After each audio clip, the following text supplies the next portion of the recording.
I managed to make it all the way to January without having to see a horror film. And I finally did see a horror film. Oh boy.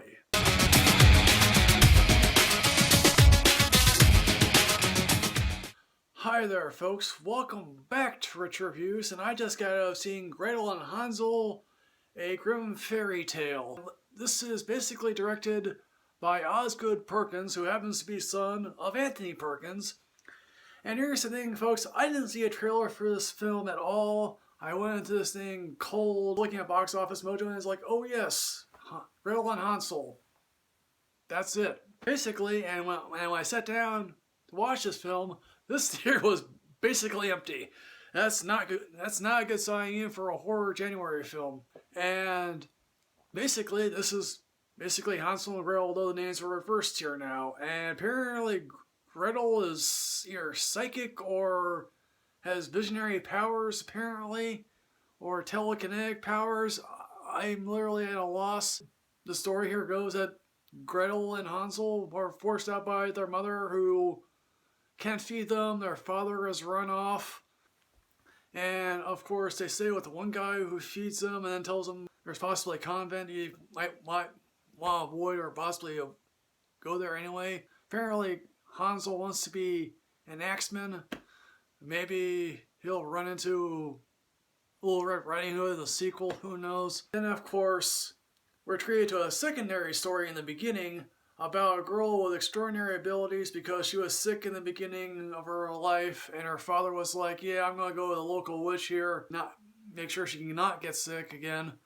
But it ended up being that she was clairvoyant and was a nasty piece of work, I guess. Gretel and Hansel are now in the woods, and they stumble upon a house. Unlike this classic story, it's not made out of candy, and it's a relatively nice looking house, and I doubt this house would exist in the Middle Ages. And oh yeah, I forgot to mention that Gretel is played by Sophia Lillis. Don't know how long this thing has been sitting on the shelf for, or it could be just made just recently. I haven't heard about this thing at all. The main problem here is that this thing, first of all, suffers from endless narration, and I was just like, oh, and narration isn't all that great to begin with, because I was like, oh please, can we stop with the endless narration? Of course, obviously, we do stumble upon this woman with all this food.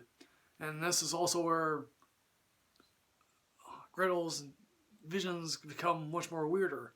Are we led to believe that this woman is a witch, or is she just out in the middle of nowhere being able to have food?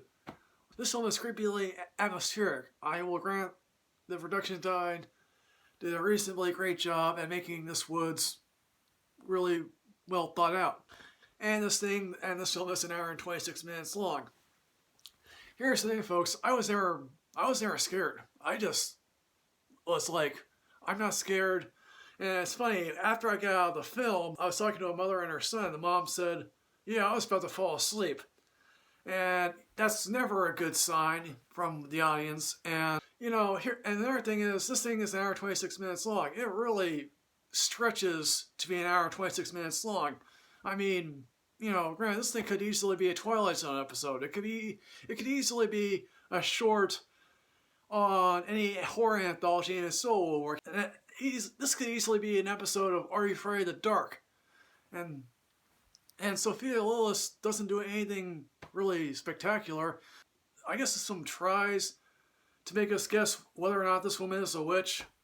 And I guess there's at least one interesting detail at the end of this film when everything is revealed, and I'm like, okay, that's kind of interesting. But really, this film goes where you expect it to go. There are no surprises. Osgood Perkins, I guess, maybe has a career as a filmmaker. Whoever plays Hansel is not very good. He's just like, he's basically he's really just that precocious child actor who gets on your last nerve, and he's certainly got on mine. Then I guess there's some symbolic imagery towards the end of the film that I was supposed to get. So yeah, folks, what I'm going to say about Gretel and Hansel, I'm going to be generous. I'm going to give this an only see when you're drunk. And maybe this will end up being on my most disappointing list of the year. So folks, Gretel and Hansel, have you seen this? What did you think? I'm on Twitter at Michael Rich and Rich Reviews 2. As always, folks, like, comment, subscribe, enrich yourself with knowledge. I'll see you next time, folks. Yes, hooray.